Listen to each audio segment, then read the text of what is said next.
Hello, my name is Damon Friedman, co-founder and president of SOF Missions. As a 20-year veteran within Special Operations, I've gone through many challenges due to my military service and time in combat. We felt called to start SOF Missions to serve our fellow brothers and sisters in arms, focusing on suicide prevention and resiliency. Our mission at SOF Missions is to empower warriors to find purpose and be resilient. Since 2011, when we started the organization, almost 3 million men and women have deployed to Iraq and Afghanistan. Unfortunately, the scars of war take a toll on their psychological, physical, social, and spiritual health. Many veterans feel a sense of hopelessness and a loss of purpose when they return to civilian life. They feel isolated and alone, unable to reconnect. And in the greatest of tragedies, over 20 veterans lose all hope and take their own lives. Our goal at SOF Missions is to provide veterans the tools and resources so that they don't become a statistic. We offer a unique approach to combating veteran suicide through a whole health, intradisciplinary model. The Be Resilient program is a 4-pillar methodology that addresses the areas of psychological, physical, social, and spiritual wellness. We provide care through 3 delivery methods: medical clinics, retreats, and educational training. Since we started back in 2011, we have been able to reach veterans in all 50 states and have served over 3,000 veterans through the Be Resilient program. Being resilient is a multifaceted and complex issue. We know that to find a lasting solution, we have to address the whole warrior. Many challenges cannot be solved by providing the treatments and modalities of just one component, but by tackling them all. Now, we've expanded our services to include law enforcement and first responders. Together, we can make a lasting impact in the lives of warriors across the nation. To learn more, visit our website at sofmissions.org. All right. Welcome back. Misfit Nation. The Misfit Nation show. We are a show founded by a veteran and hosted by 2 veterans and a military spouse. Our mission is to get people to tell their stories to the world. If you're an author, share your tips with the Misfit Nation. If you're a musician or an actor, our audience needs to know how they too can get into the business. Coaches, we love our coaches. Come on and share your tips with the Misfit Nation to help them become better versions of themselves. If you are a corporate leader or an entrepreneur, come on and show how you did it and how hard you have fought for success.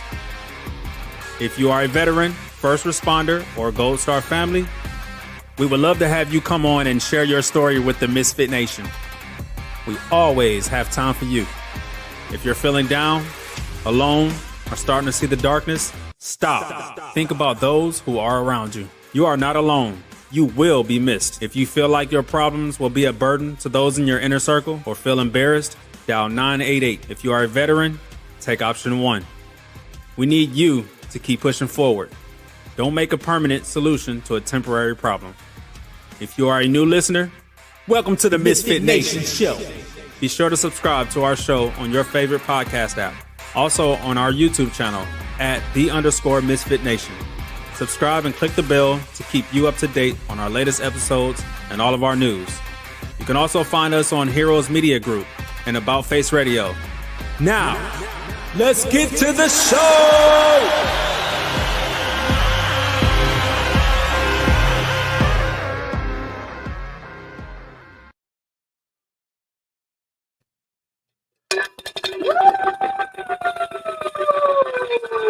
Shake your head. Misfit Nation, this is it. Tonight is not just another show. This is the final Tuesday Cruise show of season 5. And we are going out at full throttle. All season long, we brought the grit, the laughs, the raw truth, and the stories that hit different. We built momentum. We built community. We built strength. And tonight, we celebrate everything that made season 5 unforgettable. This is the night we turn it all up louder, wilder, and more electric than ever before. Because legends don't fade out. They finish strong. So misfits, get on your feet. Crank that bottle up to 11 and let this place shake. Because this is the season finale you've been waiting for. Make some noise for the heartbeat of the Misfit Nation, the Chaos Commanders, the voices of grit and resilience, Steven and Jake. Let's bring in that Tuesday crew. What's up, Steven? That was a little mix on like the $6 million man, bigger, stronger, faster. That's right. Oh man, hey, this is our season-ending show, brother. Let's get naked and dance. No, let's not do that. Oh, okay. That's probably not a picture that we have kids in the chat. And speaking of kids in the chat, I want to give a shout out to my grandson Jax. He is he's had a rough week. I kind of explained everything to Rich, but I tell you what, he's had a rough week, but he's a tough little nut to crack. And I am hoping, and I'm sure I will, Jax, if you're listening, when we get up there on Christmas, I want to sit down and have a conversation with you, buddy. Looking forward to it. How's your week been, Steven? It's been good. We had snow the other day, so roads are still crap because this is New Jersey and we don't do much. Yeah. Well, we did about a 40-degree temperature shift from day before yesterday to today. So it was 9 degrees the other morning, and I think it got to 49 today. So we're weird weather. I'm sitting on a pleasant 27 right now. Nice. Well, hey, we got an exciting show this evening, Steven, and I want to point out, have you noticed here probably in the last, I don't know, few months, maybe 3 or 4 months, we have had kind of a run of faith-based people coming on the show? Yes, I have. Okay. And me personally, I kind of watch it. I'm a faith-based person. I love the Lord. Everything I have is because of the Lord. And I think that this is a swing. I do truly believe that revival is coming to this country. And I'm going to just go right in and say, this week there's a guy coming on here. His name is Sean McManus. He is a men's strength coach and founder of McManus Strength and Nutrition. He walked away from being burnout and comfort and rebuilt his life through faith, fitness, and discipline. And we're going to ask him exactly what that calling from God sounded like when he did that. And he's helping Christian men to do the same. This conversation is going to be about ownership, masculinity. Notice I didn't say toxic masculinity. I said masculinity. And a lot of people want to label that as toxic when it is not. But leadership, both, in your job and of your family, showing up fully as a man, husband, and father. And if you believe that strength is a responsibility, sit down, get out your notepad, and listen to this show, because I'm sure we're going to get it explained to us this evening. So let's bring Sean in here. Good evening, Sean. How are you? Good evening, Jake. Steven, it's great to be with you guys. Good to have you here. Thank you for coming on the Tuesday crew. I gave about a nickel's worth of your bio and what you're doing out there. If you want to just take your time and fill in the other 95 cents and start from whenever you want to start and take us up to now. Man, absolutely. So you mentioned kind of, what the calling from God looks like to start this business. And I went through a period of growth in my life, in my marriage, and it kind of really opened my eyes. It helped me I went through a coaching program that was designed to help men learn how to lead their families and their wives better. So that was kind of my start into the coaching space into the personal development space. And that just kind of, it really rocked my world. It helped me to see things in a really different light. And I started to see kind of the, the vast majority of men around me, the vast majority of Christian men that I had kind of grown up around. They were very much living this yes, dear passive lifestyle.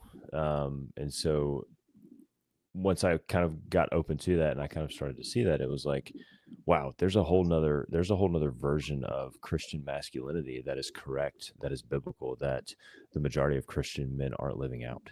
And so I started kind of diving down that road, and I thought, I was like, okay, how can I help with this movement? How can I help with, teaching other men what it actually looks like to be a good, godly Christian man? And one of the things I came to is like fitness. Like fitness is something that I have pursued for at least a decade of my life, and probably longer than a decade. So, I started kind of this journey of like, I had some buddies that would look at me and they go, "Hey, you're pretty fit. You're pretty strong. I want to be like that. What do I need to do?" So I started doing some kind of coaching on the side. I'm like, okay, fitness is something that I love. How does that tie into godliness? How does that tie into kind of our God-given masculinity? What does that look like? And I kind of started exploring it and thinking towards like stewardship of the body that God gave us. This calling that God has put on our lives as men to be protectors, to be providers, to be leaders, and the fact that we needed to be physically capable of that. So as I'm kind of like thinking through these things, praying through these things, and trying to find, what it would look like for me to be an entrepreneur, because I was in corporate work at the time, and I was burnout, and I was ready to move on from that. And I was praying through that, and I was trying different things, and I very distinctly heard God speak to me, and I don't say that lightly, but I very distinctly heard him speak to me, and he said, "I need you to help make my men strong again." And I was like, "Wow, okay. What does that look like? How can I do that?" And what I came to was this strength and nutrition piece. This is something that I know a lot about. This is something that I am, somewhat of an expert in at the time, and so that's kind of where it started, and then it's built to where we are now. All right. And, you talk about God speaking to you. I know, I've had God speak to me, and my son-in-law is a pastor, and he talks about it, and our lead pastor talks about it. And, my son-in-law, he had a choice. He had a multi-million-dollar company that was going to be given to him.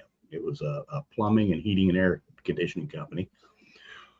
Or he had a chance to step up in church and become a pastor and plant a new church somewhere. And he prayed about it, and God spoke to him and said, "Go this way." And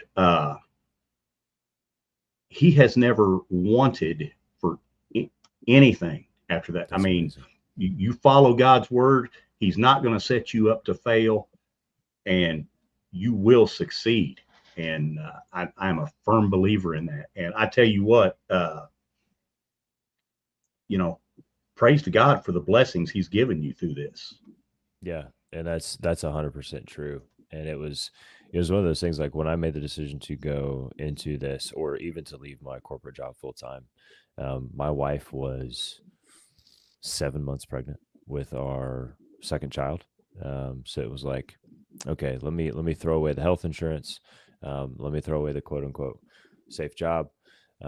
Let's get rid of that. And it was very distinct that was the way God was leading me, but it was definitely a scary time. But I can say this with 100% honesty and clarity. I am so glad that I did. And it has put me in rooms and given me opportunities that I wouldn't have thought about if I wouldn't have taken the jump. I'm happy for you, brother. I am happy for you. Now, so we're just going to jump right in and get into the meat of this. Now, they say that God's word comes to you in a whisper. Is that how you remember it? Yeah, it was. It's funny because I hear a lot of.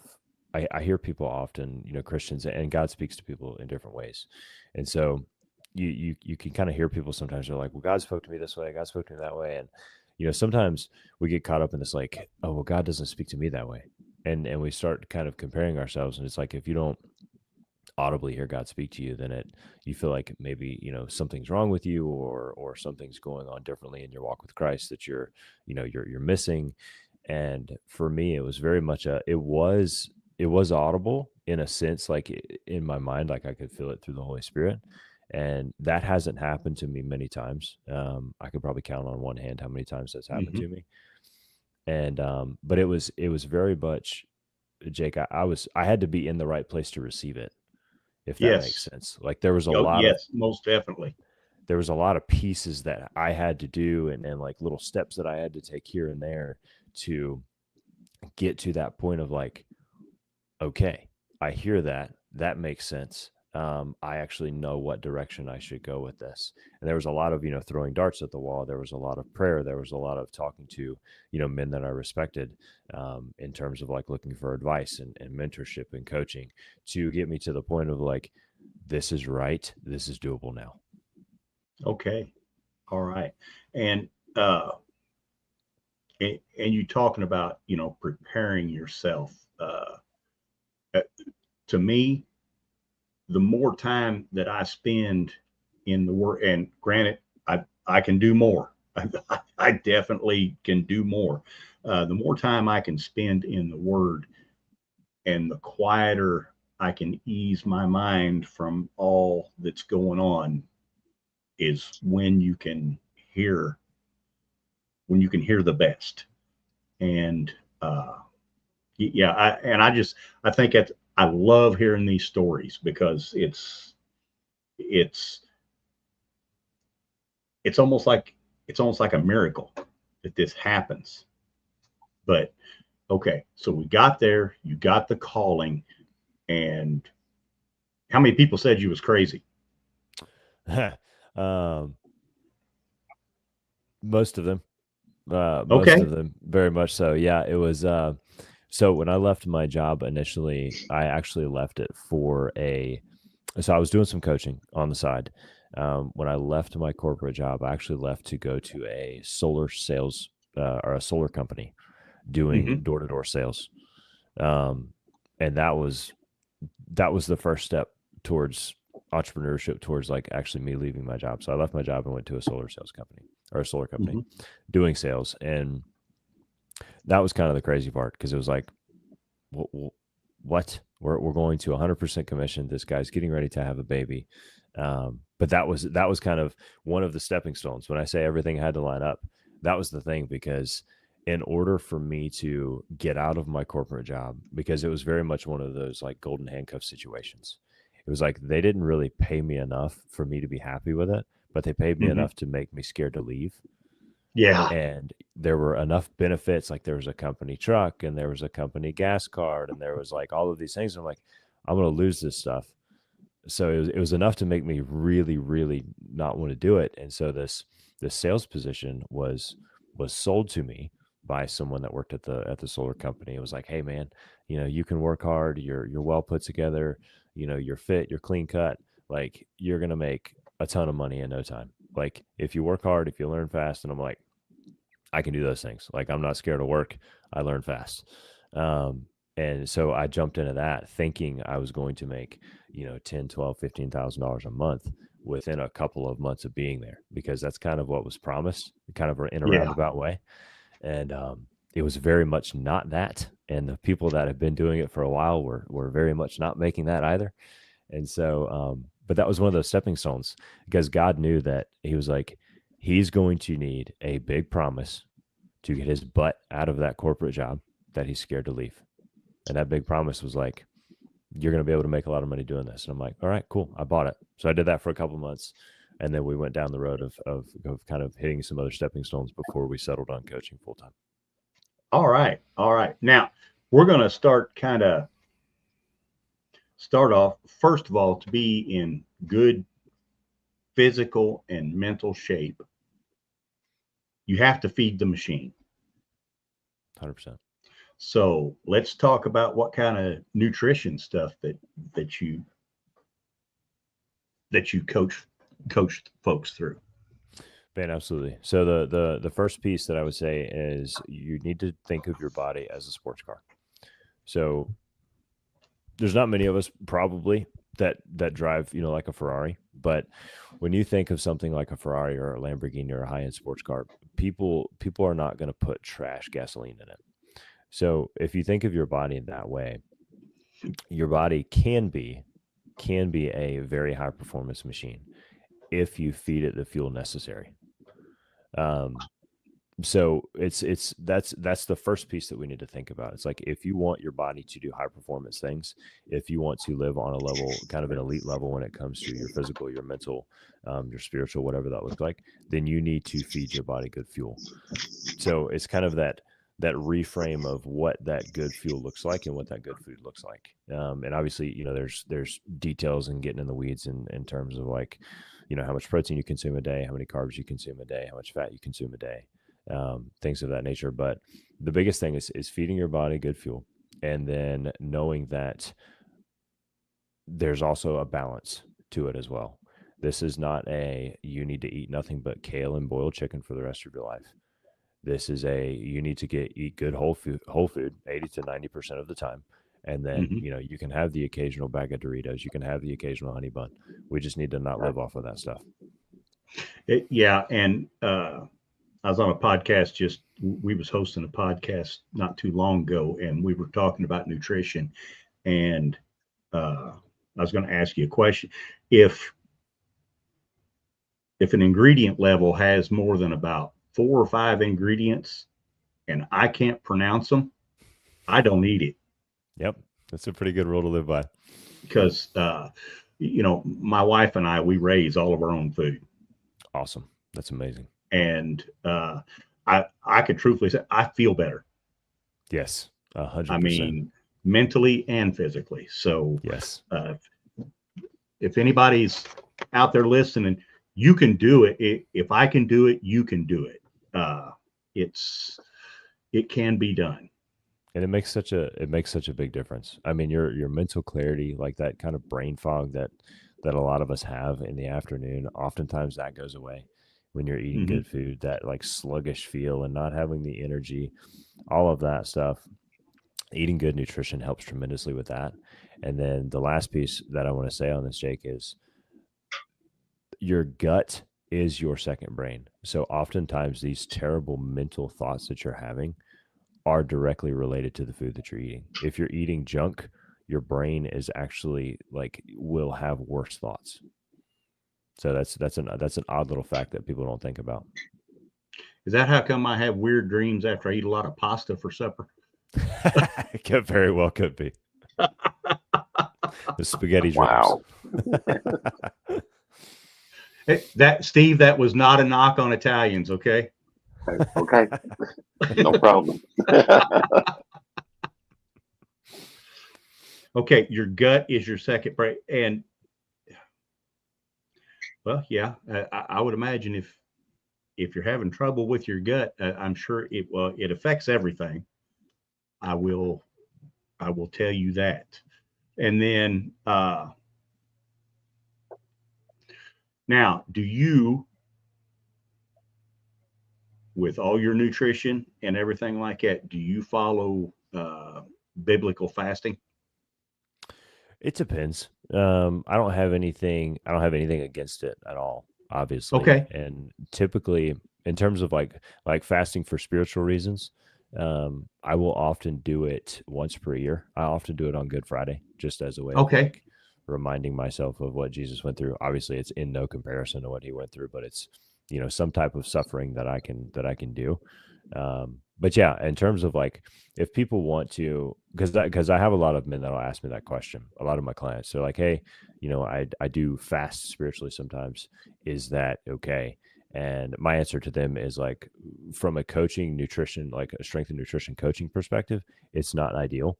From a spiritual perspective, I'm not the Holy Spirit, and if that's what you feel like you need to do, then I'm not going to tell you not to do it. Okay. All right.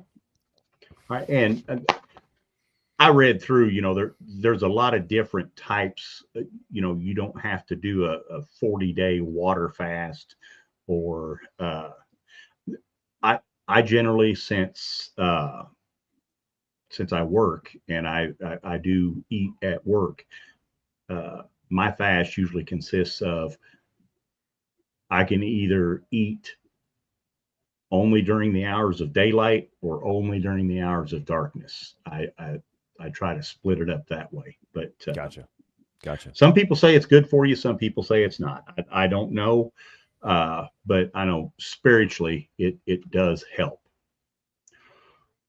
And so you talk about strength, and your physical strength is going to lead you, it's going to improve your mental strength, and that is going to help you with both your masculinity and your leadership. Go ahead and just let's tie all that in together.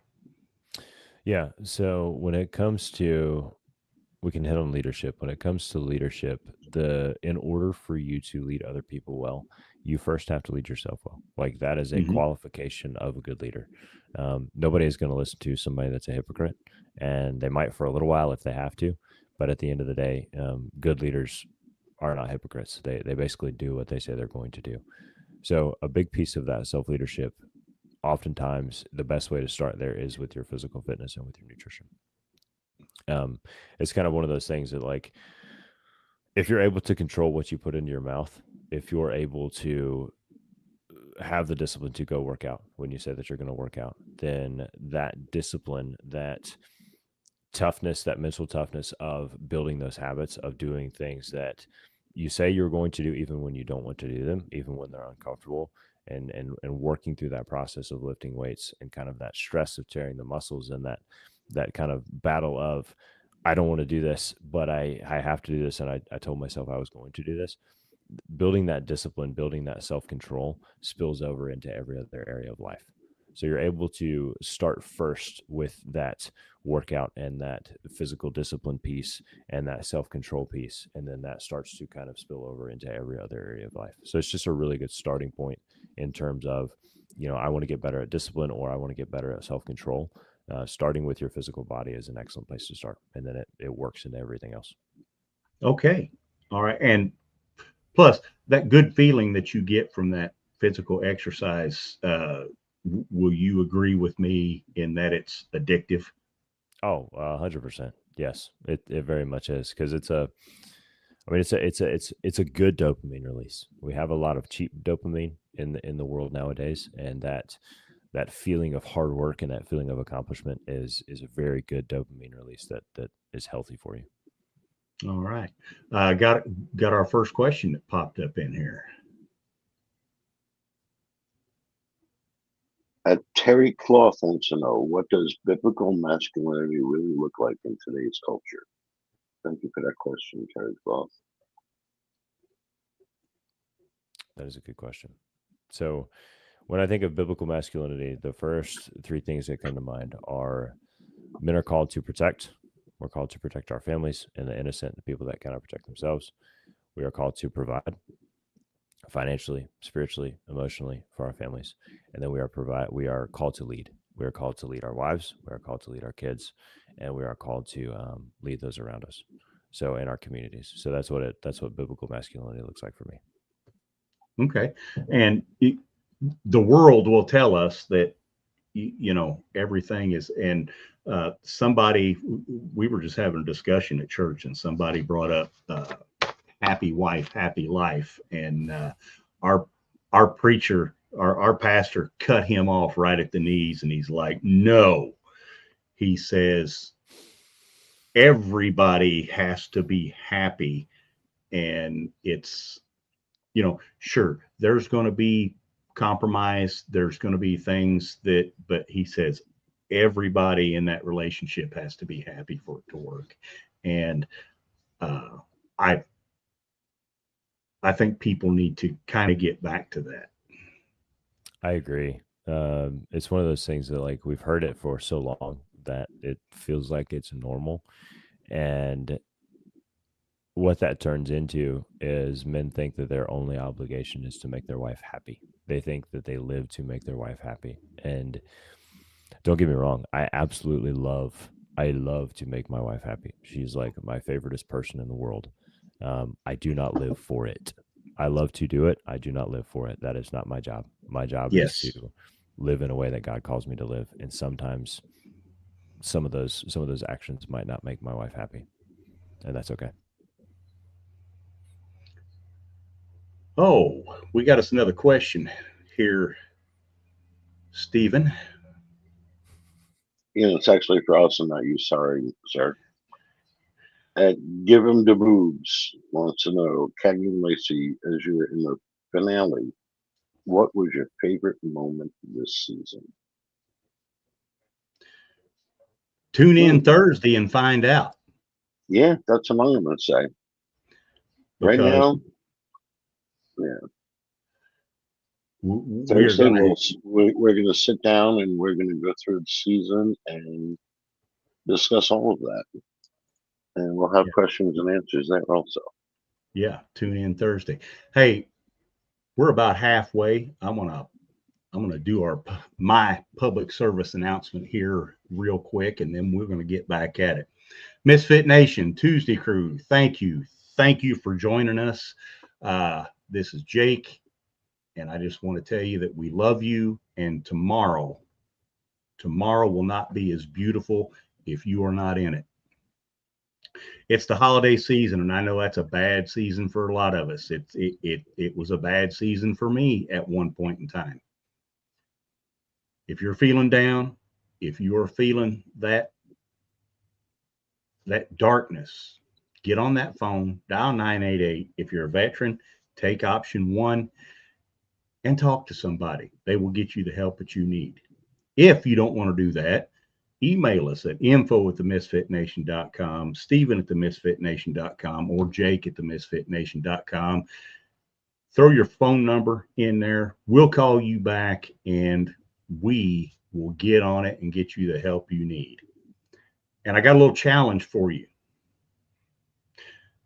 Find 3 people that you know that love you, that want you here every day. Write their names down. Put it in your pocket.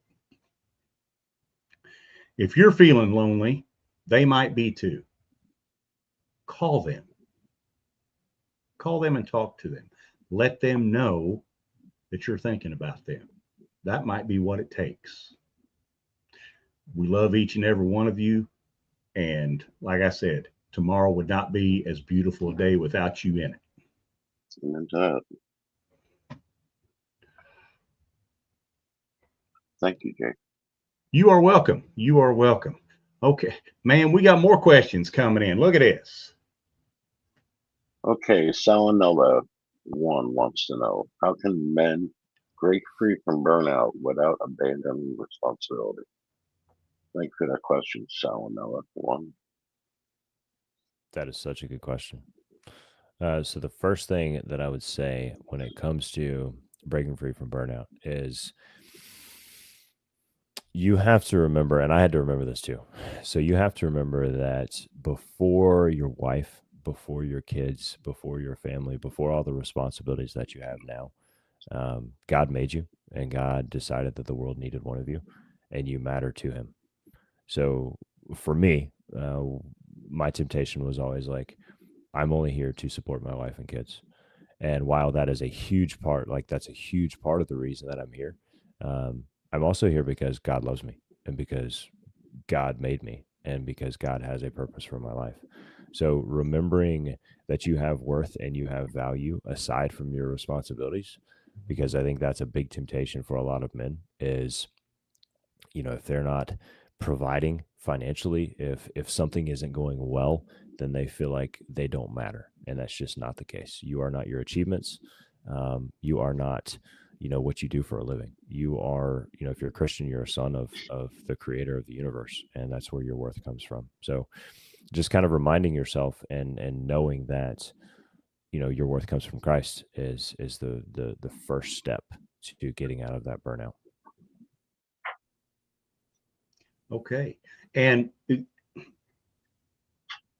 I harp on this a lot, not so much on the show, but if you're suffering from that burnout, pick up that book. There's not a problem in that book that you're not having, or that Amen. there's not a problem you're having that is not in that book. I guarantee it.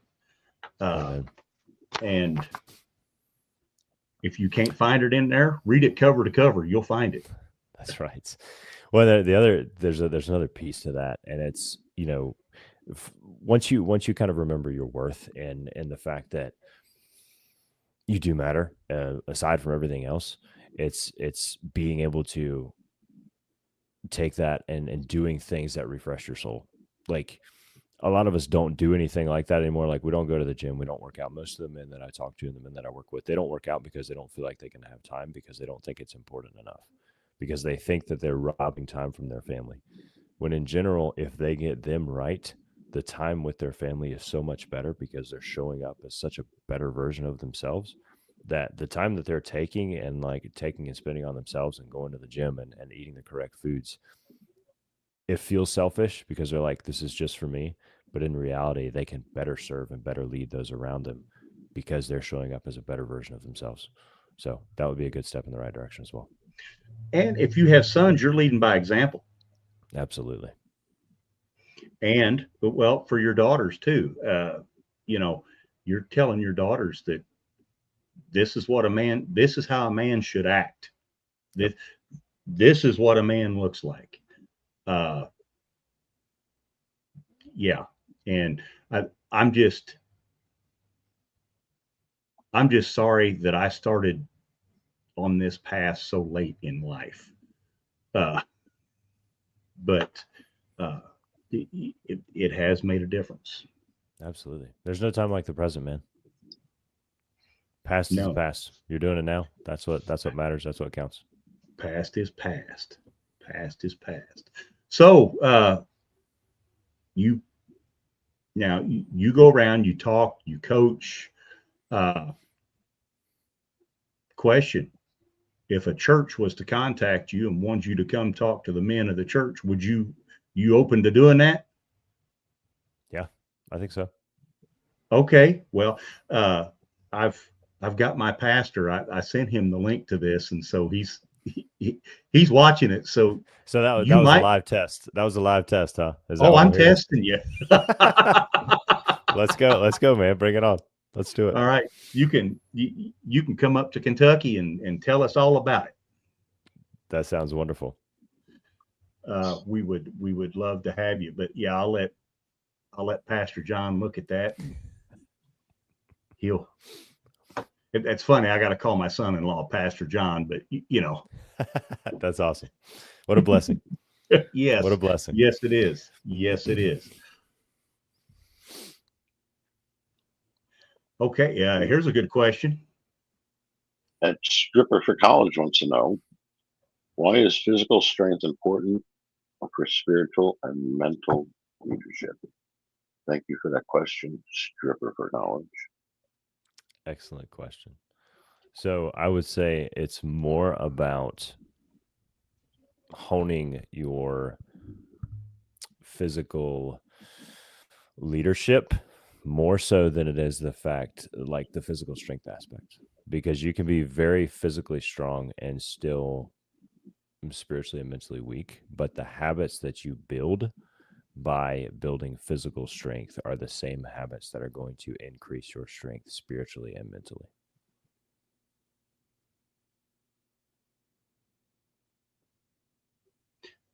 Yes, Jason, life is a test every day. It is. So take us through, somebody calls you, somebody contacts you, they're like, hey, I want to get this started. Do you tailor something for everybody, or is everything pretty much you start everybody off on the same level? Yeah, so it's very dependent on where the person is, what the person needs. I have a couple of different offers when it comes to that. My main one is very customized. So if I have someone reach out to me and says, hey, I would love to talk about coaching, first steps there we would schedule a Zoom call. That Zoom call is going to be about an hour to an hour and a half. and I've got some questions that I go through, and it's really a pretty deep coaching session in terms of like, we're looking at, what's worked in the past. We're looking at, how does this show up in your day-to-day life in terms of like you being a husband, you being a father? How does it show up with your career?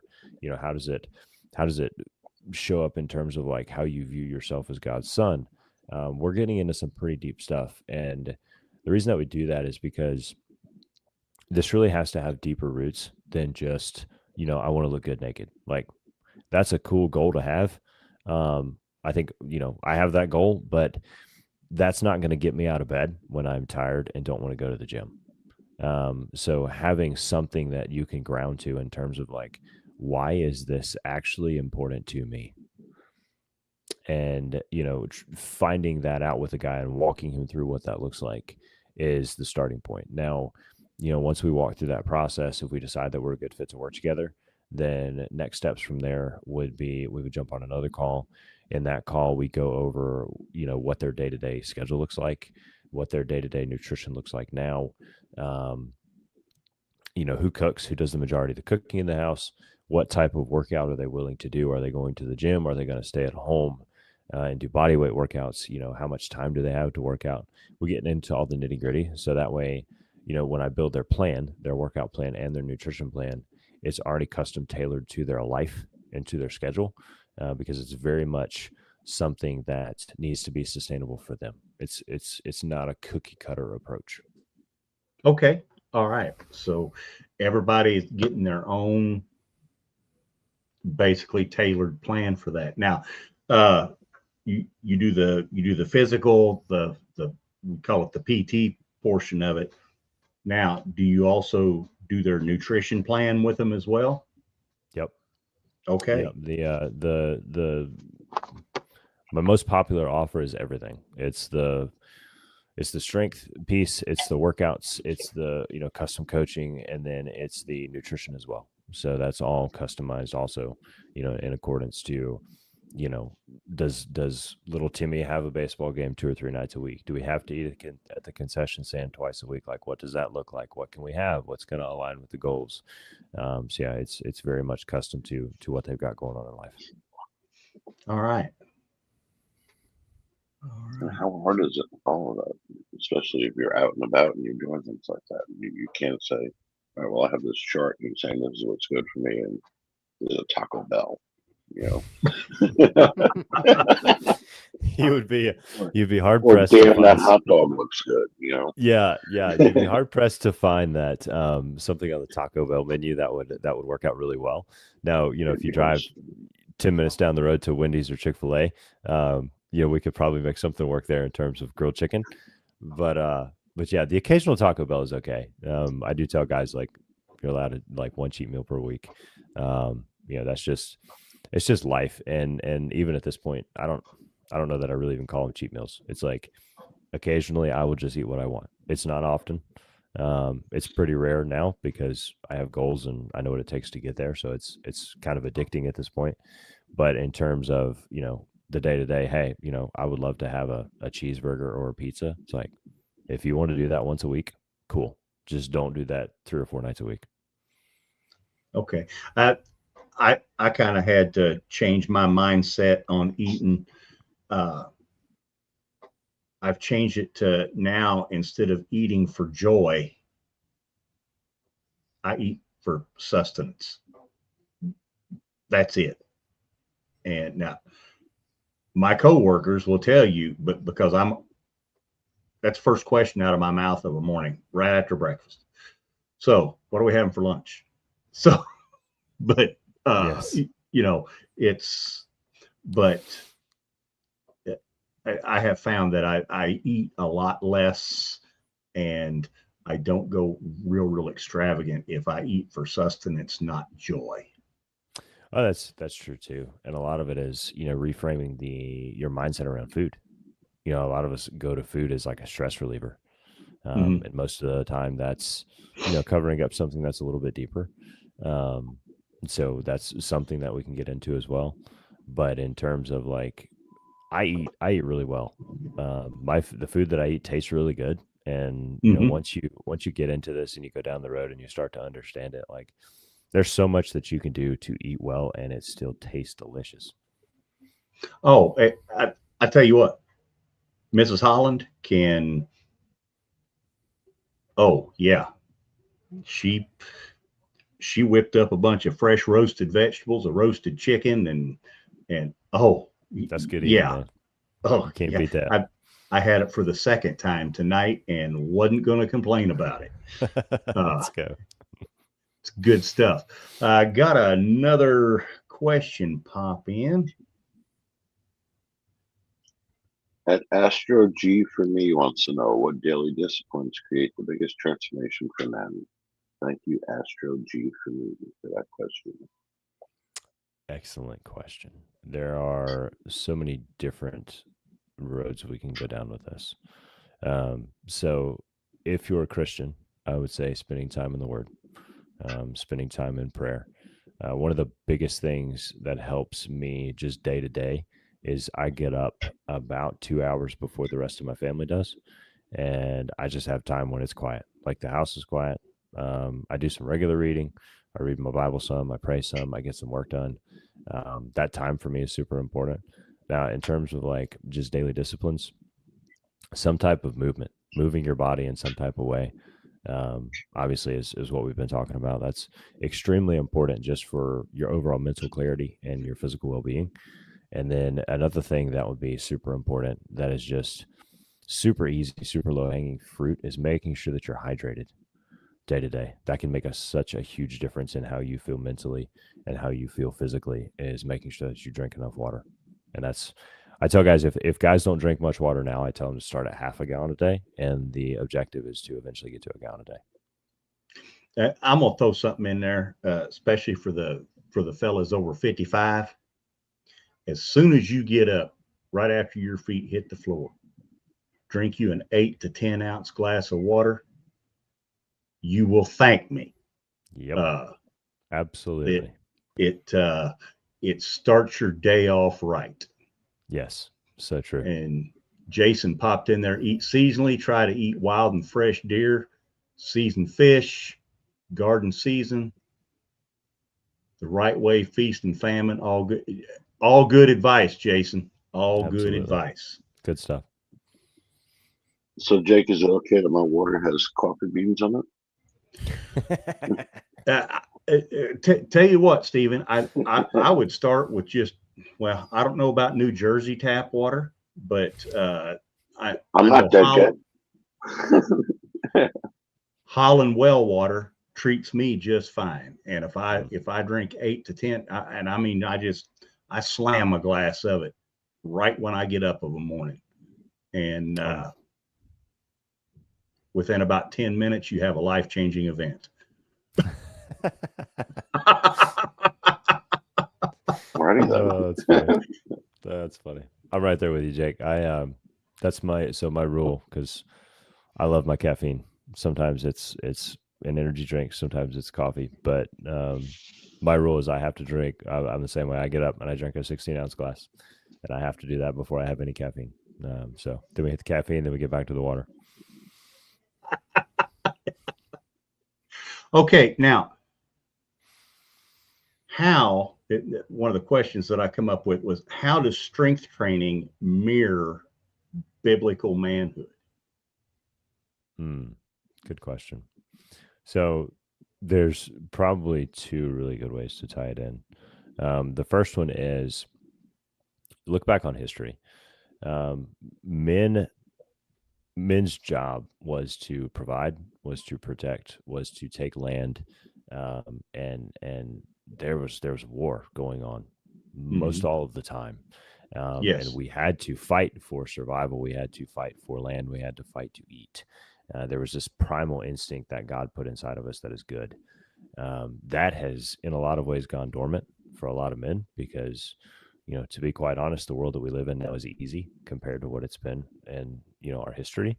And so the process of going to the gym and forcing yourself to more or less go to battle with yourself in terms of, I'm going to work out harder than I did last time. You know, I'm going to push harder. I'm going to lift more weight, whatever that looks like. I'm going to do one more rep than I did last time. It's you're forcing yourself into doing something hard, and you're kind of reawakening and kind of feeding that primal instinct that's been in us for generations that has kind of gone dormant. And I think that's really important for guys. I feel such a difference when I've literally, you know, go to the gym, and you know, it's that's my battle with myself on the day to day is I go in there and I do work. So I think that's super important. And then, you know, it comes back to what we've talked about before, is just the fact that, you know, building those physical disciplines, building those habits, can really transfer over into your spiritual disciplines day to day. Okay. All right. And I think we have another one in there too. Yeah, the last one to the maid, probably. At Elephant Room Dam. How can men lead their families better without becoming controlling or disconnected? Thank you for that question, Elephant Room Dam. Very good question. First piece is self-leadership, what we talked about earlier on in the show. You can't lead others well until you lead yourself well. The next piece that I want to share is there are 3 legs to family leadership. The first is compassion. You love your family a lot and they know it. The next is responsibility. You are responsible for all the outcomes in your family. And then the third is authority. You have the power to do what's best for your family. So keeping those 3 things in mind, and then knowing that in order to lead others well, you have to first lead yourself well. So it's not this authoritarian like dictatorship. That isn't what family leadership is. That's not what it's designed to be. As a man, you are the head of your wife. You are the head of your family. But that does not mean that the rest of your family is a doormat and you're a dictator. You have to lead with strength and love. That's what that looks like. Well said. Well said. All right. Well, hey, we're getting down to the end here, Sean.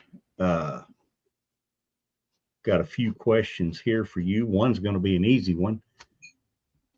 How do I contact you? Man, so right now social media is the best route. We're working on a website. It is in process currently, but yeah, social media, Facebook at Sean McManus, Instagram, X, and TikTok at the Sean McManus.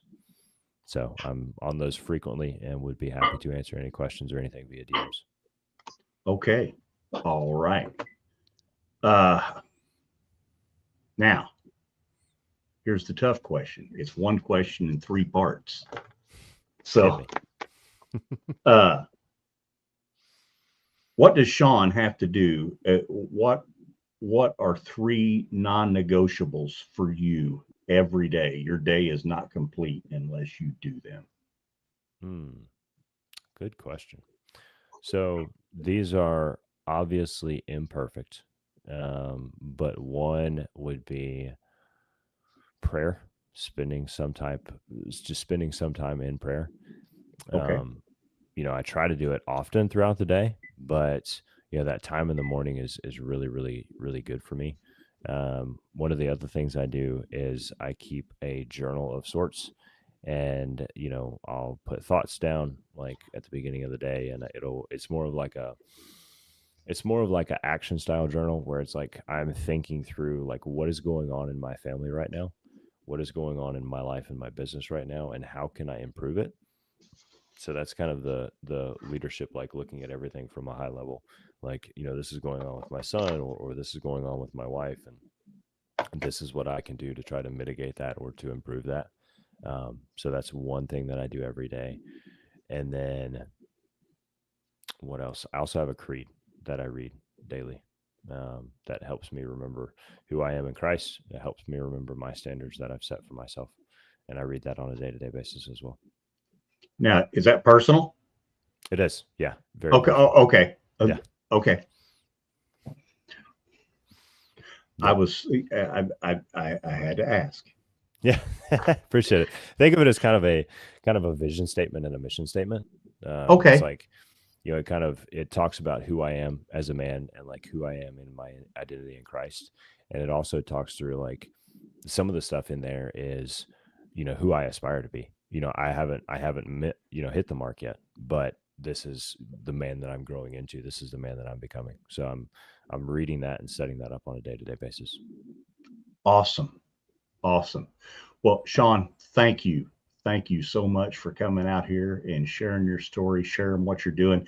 I can talk from, just being with my son-in-law, that stepping away from something comfortable and just taking it on faith that something's going to work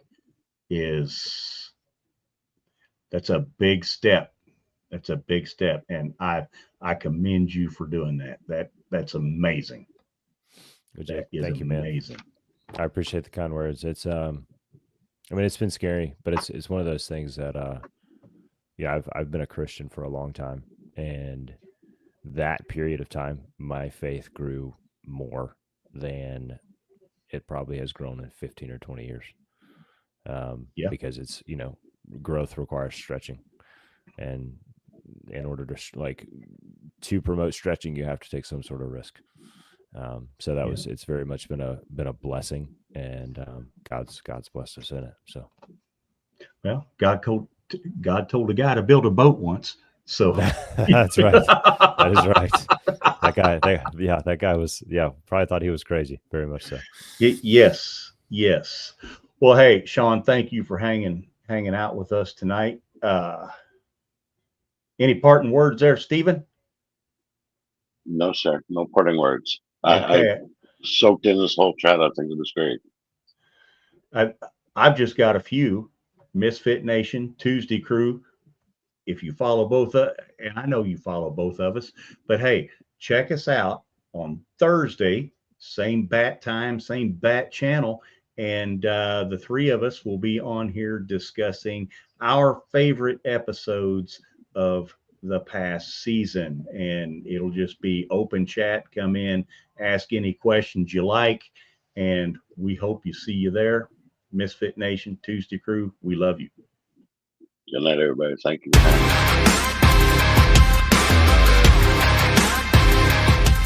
Thanks for checking us out and being a part of the Misfit Nation show. Don't forget to visit our website at themisfitnation.com. That's themisfitnation.com. Check out all our past episodes and get some of the great Misfit Nation gear for you and your family. As always, be humble, stay hungry, and keep hustling, because we are Misfit Nation.